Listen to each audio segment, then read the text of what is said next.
For NYUpInSyracuse.com, I am Matt Parrino, and I'm here at New Era Field where the Buffalo Bills just improved to 5-1 on the strength of a 31-21 win over the Miami Dolphins. An AFC East win, but it wasn't the prettiest of victories. The Bills looked like they were in big trouble in the first half. We're down 14-9 going into halftime. And they came out in the second half, and it was still a bit of a struggle, especially for this defense that gave up a 10-minute drive to the Dolphins. And if not for a Tre'Davious White interception at the goal line, who knows what would have happened in this game, but that's not what happened. Josh Allen and the Buffalo Bills got the ball back at their own 2-yard line. They went 98 yards for a touchdown to take the lead at 17-14, and then from there, another touchdown after another Tre'Davious White turnover, and the rest is history.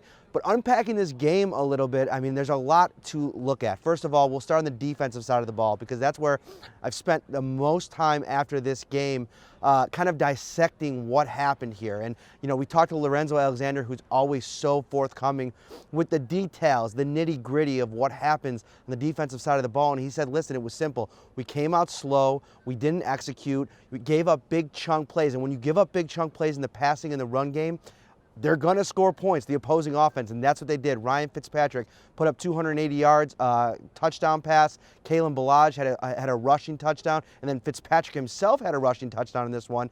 And another big problem in the run game, 7 runs for the Miami Dolphins of 5 yards or more. And basically, Lorenzo Alexander said we weren't fitting the gaps. We weren't playing sound fundamental football, and that has to be frustrating for Sean McDermott and Leslie Frazier coming out of the bye week where they had 2 weeks to prepare for this Miami Dolphins team. Levi Wallace struggled quite a bit today.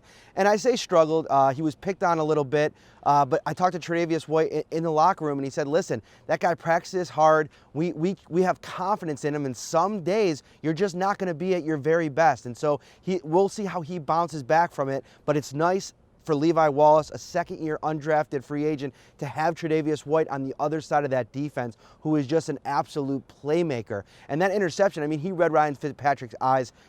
He was going to the right down here behind my right shoulder the whole time. So Tre'Davious White made sure that he got in front of the ball, made the interception, and that was a game-changing play.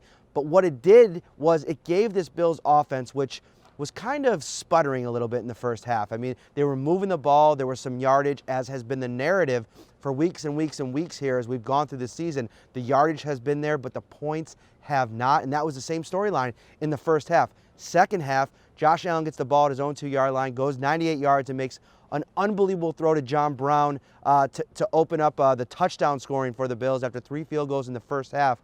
And really, what you take away from that is, again, Josh Allen continues to excel when the pressure is on. Down 14-9 going into the fourth quarter, the ball back in his hands. What does he do? He leads 2 touchdown drives to put the Bills ahead for good. There was actually a really special play on an onside kick after the Ryan Fitzpatrick rushing touchdown where Micah Hyde went spinning through the air. I tweeted it. It looked like it was something out of the Matrix. It was really unbelievable. But that's what Micah Hyde brings you. I mean, this guy is a super dynamic, athletic playmaker in the secondary. They put him out there on special teams, punt returns, onside kick returns, and he continues to excel. But for this offense, it's interesting. I think that there's a lot of fans that were disappointed in the play calling of Brian Dable in this game, and I understand that to a degree. I think they could have gone to the run a little bit more. You have Frank Gore, who's out here, gets another start today. Devin Singletary back in the mix. He got a couple carries as well to kind of get back in the mix a little bit. But Frank Gore continues to average over 4.5 yards a carry in these games, and he looked good on a couple big runs, especially in the second half, especially on the first 98-yard touchdown drive. He had a couple runs on that one as well. So I think that that's something that the Bills will go back, look at the tape a little bit. You have Philadelphia coming in here next week, a team that has been struggling. They're playing here in about a half hour or so against the Dallas Cowboys, so we'll definitely get to a TV and watch that one to bring you some coverage for next week. But I think overall, there's a sense of frustration with this Bills offense. We talked to Cole Beasley in the locker room. And he said, yeah, I'm frustrated. When we're consistently coming off the field in games on third down, we're frustrated as a unit. And it showed a little bit. You could see his shoulders kind of sunk a little bit after, one of those situations where the Bills had to punt. But overall, there has to be a more efficient game plan put in place for Josh Allen and company to get into a rhythm. I said it going into the season. One of my big takeaways from Josh Allen's rookie year is he's a rhythm-based player. When he gets going, that's when he really is the most effective. And you saw in the second half, look at that, the 98-yard drive, 6 for 6, ends up going 10 of 11 passing for 120 yards and 2 touchdowns in the second half after 46% completion percentage in the first half. But he got into a rhythm. He got into a situation where guys were making plays for him. John Brown specifically really stood out. Dawson Knox made a couple plays today, but he also had a couple critical drops, and that continues to be a problem for the rookie tight end. Listen, we've all been really high on Dawson Knox. Most people in the media have been really impressed with what that third-round draft pick has brought to this Bills offense. But if these drops continue to be a problem, that's when you have to start to ask yourself, do you want to get Tyler Kroft on the field as he continues to get healthier and healthier? He was active today. He got out there for some plays, wasn't really involved in the offense too much, but as he gets more acclimated, we could see more of him moving forward.